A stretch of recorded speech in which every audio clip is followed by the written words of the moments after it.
But when you think about the IoT, and including to define which protocol you use, we select the MQTT because it's the you have a lot of implementation, easy to use, it's very powerful, but you have others.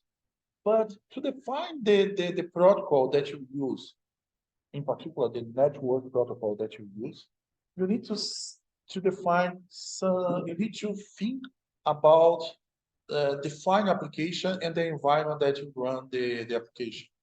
And there are a lot of topics that you need to think better to define which protocol, which technology that you use.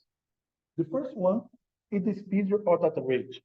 Remember then, in the beginning of the internet, you have thousands of devices.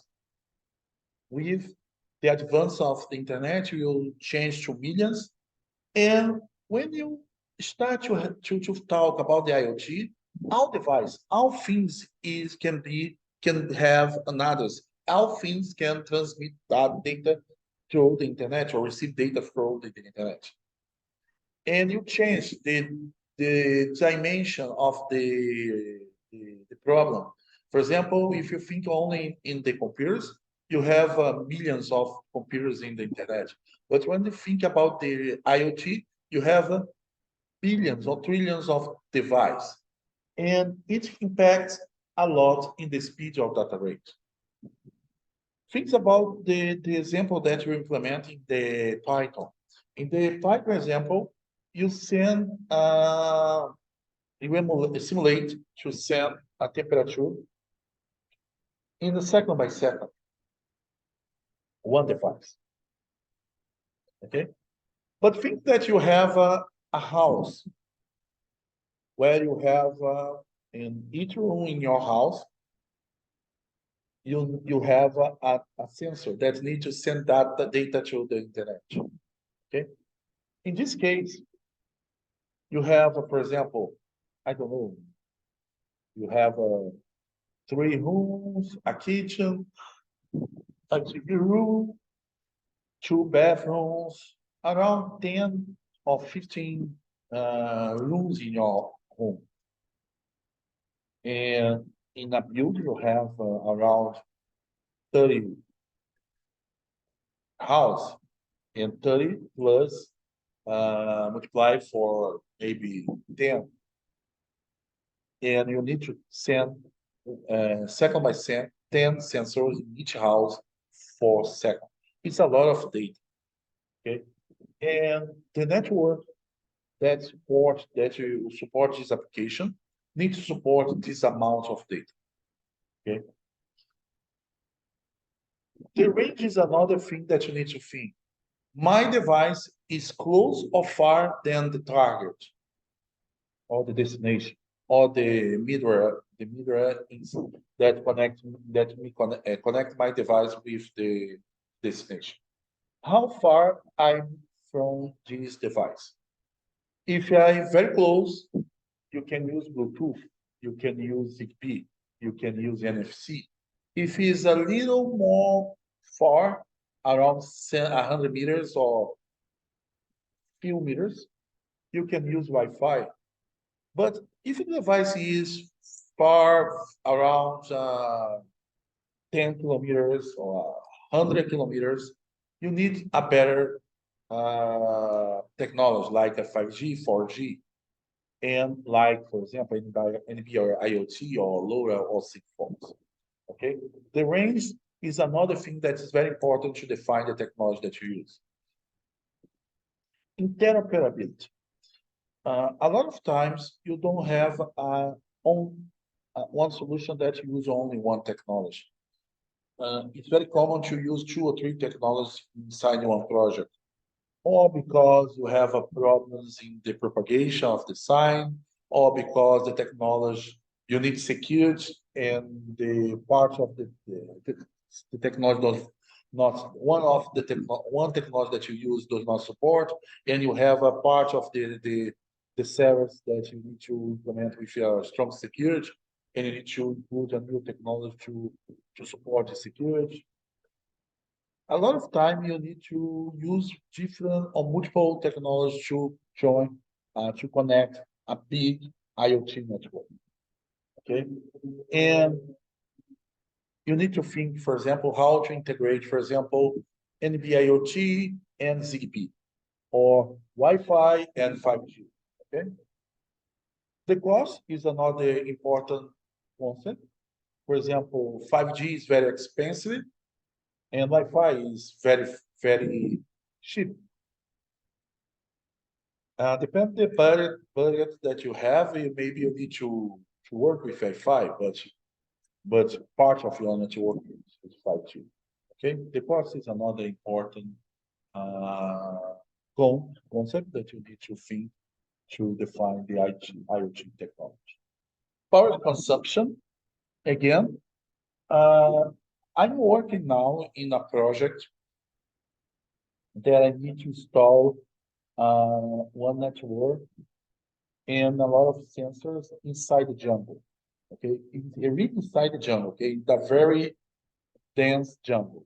Okay, and I need to select device, okay, sensors where I don't need to go a lot to replace the batteries or to reset this equipment. Okay, I need to use a very low power consumption device because, for example, my plan is to go one time a year to check that everything's okay.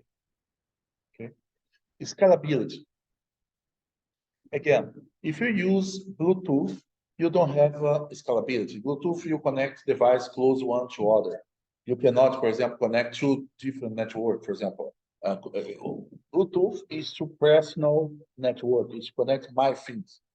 I can, it's not very common to have a scenario that where you connect a Bluetooth, my Bluetooth with uh, your device. No, I connect my things with Bluetooth, okay? You don't have scalability. It's a very small network. Wi-Fi, you can use Wi-Fi, for example, with cabling network like a fiber, or use Wi-Fi with the 5G network, and you can increase the scalability because Wi-Fi is again is a local area network. It's a technology to provide connectivity to a local network. However, you can integrate Wi-Fi with other technology and increase the capacity. For example, provide internet, for example, to a city using Wi-Fi, for example. The topology, again, if you use star, or if you use mesh, depending on the technology that you use, you have specific technology and security. Think it's the scenario that you have. For example, here you have a house, okay, and you have different device. For example, the Note 7 does not have connection with my smartphone, that is the device that control all the device. Okay, and but how the Note 7 can connect with my smartphone? The Note 7 send the data to the Note 5, Note 14, Node 3, and Node 1, and now you have a channel between the Node 1, Node 7, and the my smartphone. Okay? It is about interoperability, it's about the security, because you need to have some security. It's we talk about the cost and other things. Depending on the technology that you have, you need to use this approach. But if I use, for example, 5G, if you use 5G, all the nodes connected directly with the base station, includes the smartphone, and the connection have only one jump, okay? Two jumps, one and two, okay? You don't have this approach here that you have one, two, three, four, five hoops to send the data to the sensor to the device. Did you understand? Any question? No.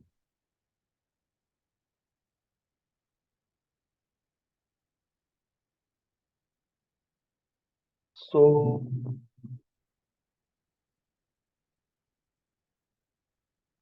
Okay. You define the protocols. Okay. We talk about the connectivity. Now we start to talk about the MQTT. MQTT is application, is a protocol in the application layer in the OSI model and in the TCP/IP model. I don't know. No, I don't have. No, I don't have this picture. Okay, but what is important? MQTT means message queuing telemetry transport. It's a very latency message protocol. Okay, it supports high latency. Okay, you can send the data and wait a long time. Low bandwidth does not require a lot of bandwidth. The data is very smaller. And a wireless network, you can have connection or not. The protocol does not is not affected for it, and consumes very little power of energy. To understand the MQTT, you need to understand two other design patterns. Okay, the first one is request response. Request response is the first design patterns to communication design pattern. Okay, in this type of communication, you have a client and you have a server.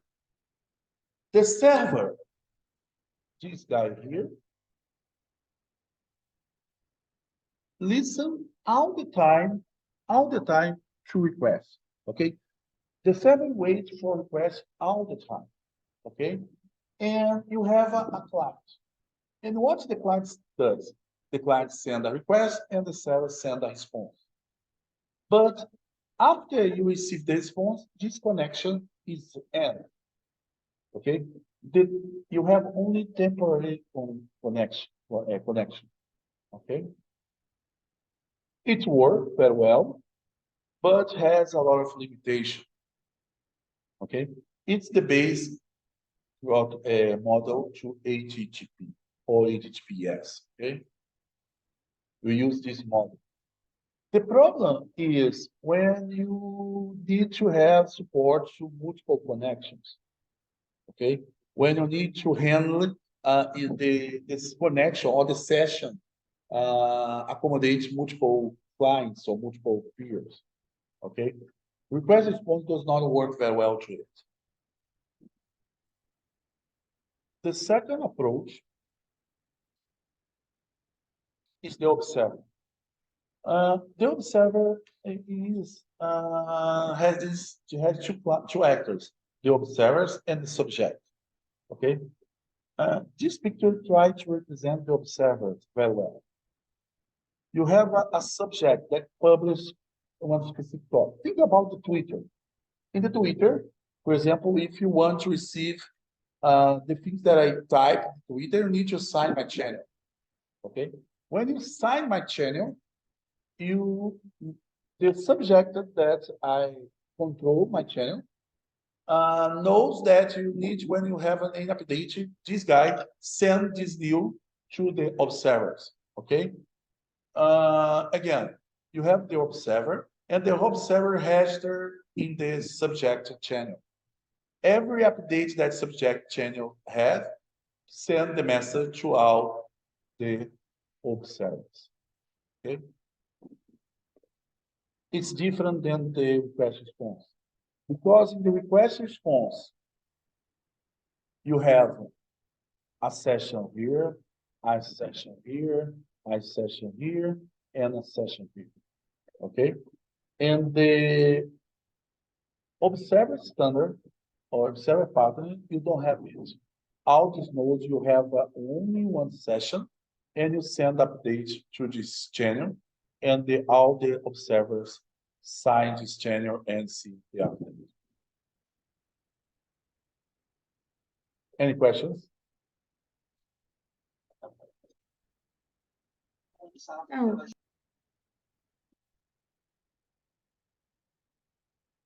No. But here, the subject and the observers connect one to other. What I want to say, the observer needs to know the subject. Okay, the observer needs to know, for example, when you sign a Twitch channel or a Instagram channel, okay? You sign my channel, okay? I sign your channel. I need to know you, okay? And the public subscriber is a little different, okay? In the public subscriber, you have a new hook, the broker. What the broker is a middle actor that all the actors connect to it, okay? For example, I'm a publisher, okay? I publish my content in a broker, okay? And the subscriber connect the broker looking for topics. It's different. For example, my subscriber does not know the publisher. The subscriber knows the broker. And the subscriber said, oh, I would like to sign the topics about the NBA. Okay? Every node, for example, it's a good example. In this example here, observe design. For example, I want to know about NHPA, okay? Things that you have the NBA. You have two publishers, okay? Like, for example, NBA, and you have another one is Mexico basketball, okay?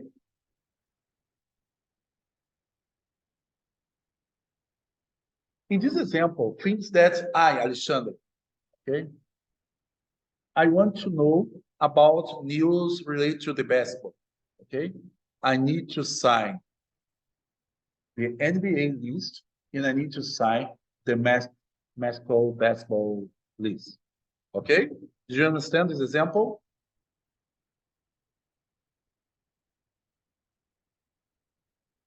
In the publish and subscribe is a little different, okay? In the publish subscribe, you have one guy in the middle, that is the broker.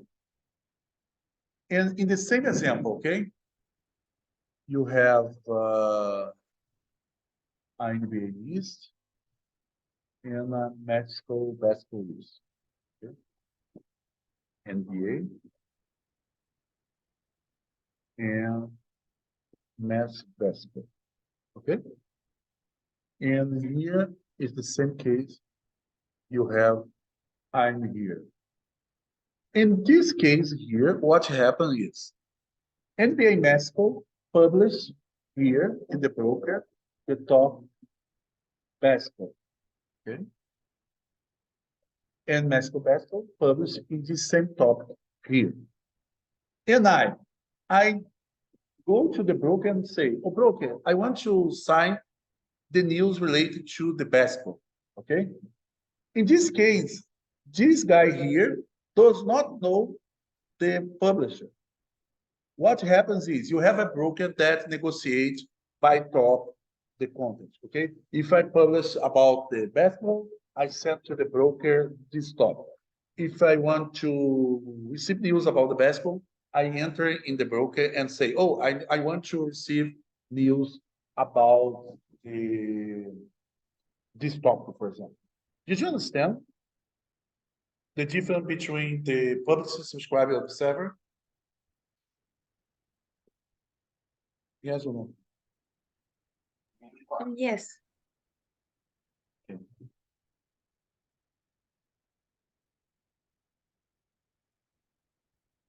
One example. I have a broker here and I publish information about the temperature. Okay. What I will do? I publish the top temperature and publish the temperature of my sensor.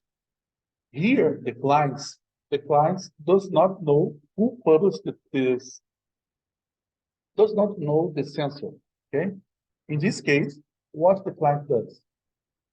Go to the broker and say, oh, I want to receive news about temperature, and the broker, every time that receive any information from the new temperature, send to the client the information.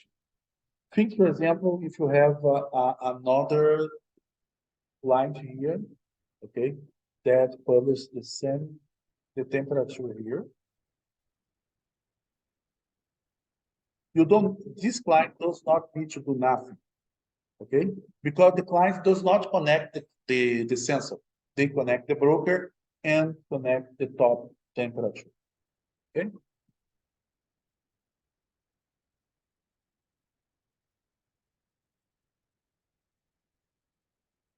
There are three important messages in the MQTT.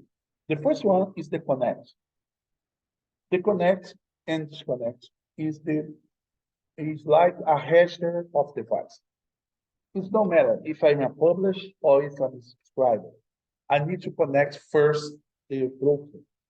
And when I connected the broker, now I can start to publish or start to subscribe. Think this example here. You have the client one and client two and client three. And the client one needs first to connect, okay? Connect, receive an ACK, okay, a confirmation that you received the connect to the broker. And after you to finalize the connection phase, you are done, ready to subscribe or to publish something, okay? In this case, I subscribe the message and start to receive the publication that the client and client did, okay? But again, if you see this flow here, I subscribe, and after I start to receive the publication.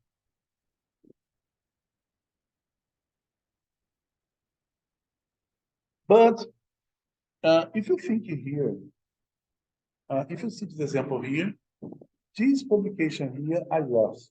I start to receive this one, okay? Because here, I don't have finalized my subscription. The question in this case is, the MQTT, for example, for each message that you send, or each message that you send, you receive a confirmation, okay? From hack, pub hack, or subs hack, okay? We'll send a connection, receive a connection hack. You send a publication, receive a pub hack. You send subscribe, you receive a sub hack, okay? All the message that you send to the broker, you receive a confirmation. It is sometimes it's a problem because you don't have a lot of bandwidth and you have a lot of ACK message or acknowledgement. One way to reduce this number is to QS. The problem too, for example, back here, if you don't receive this acknowledge, you don't know if the broker processed the publication that you did, that you sent. Okay, you need this information. One way to simplify this problem is to use quality of service. The quality of service is an agreement contract where the clients and the servers agree with the level of assurance that you implement. And the MQTT, you have three QoS. Okay, the first one is QoS 0. In the QoS 0, you publish the message and don't expect any answer, any acknowledge. Okay, it's like a fire and forward. Okay, you send the publication and you never receive an acknowledge of this publication. And the QoS1, the QoS1 is exactly this example here. Okay, in the QoS1, you send a publication and receive immediately an acknowledge. The problem in the QoS1 is if, for example, you send this message here, this publication. If you didn't receive this egg, you have a timeout and you send again the same message here, the message one. You didn't receive, you send after a time the message two. Okay? And you need to receive the acknowledge to change the state of this node. The another QS is the QS2. In the QS2, you can publish a lot of messages and the broker store locally like a transaction and you like a session and you don't need to send an acknowledge all the time. Okay, the broker has exactly the knowledge because he saved locally, store precise locally the information about the transaction. You economize a lot of data, a lot of messages that you need to exchange between the nodes. Any questions about the QS? Do you understand? You have a practical example here, okay? If you didn't understand well. Any question, guys? No.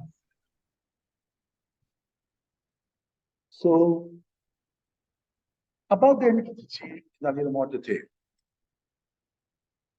In the example, the before example, this example, you have a broker and you have a client. And the broker and the client, the publisher and subscriber sign the same broker. Okay, it's the example here. Okay, you have a broker, the publish and subscribe sign the same broker. But it's not a real example. In a lot of examples, you need to publish a message in a broker, and the subscriber is in another place and need to connect with another broker. Think this example. You have your home, but your client connects the client that connects that you want to receive the message from the sensor that's installed in your home is in the cloud. Okay. In this example, you publish the information to an edge device in a local broker. This local broker needs to send to another broker installed in the cloud. It's the example that you have in the retro. In the retro, you connect with a broker that's close to you in the drones, and this drone sends the data to another broker in the cloud. Okay, it's like this example here. You need to have a bridge. In this case, for example, think this example here. You have the device 0, and you need to send the information to device 1 and to device 2. Okay? In this case, you connect the broker 1, and the broker 1 forward to the broker 0, and the broker 0 send the data to the end device. Okay? The broker 1 is a bridge broker. Okay? Is a bridge broker. Okay, and the broker 0. In this case, broker 0 is a normal broker. Okay, you can say that is a central broker. Okay, it's a very common example that you have using the MQTT brokers. Okay, and in this case, device 0 and device 1 and 2 is connect different brokers. Any question here?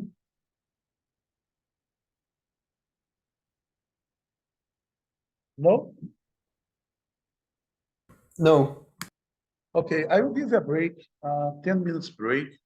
Okay, and after this break, you return with the talk about the WebSocket and show these things in a hands-on example. Okay, I asked during the break, you open your computer and open your pie chart.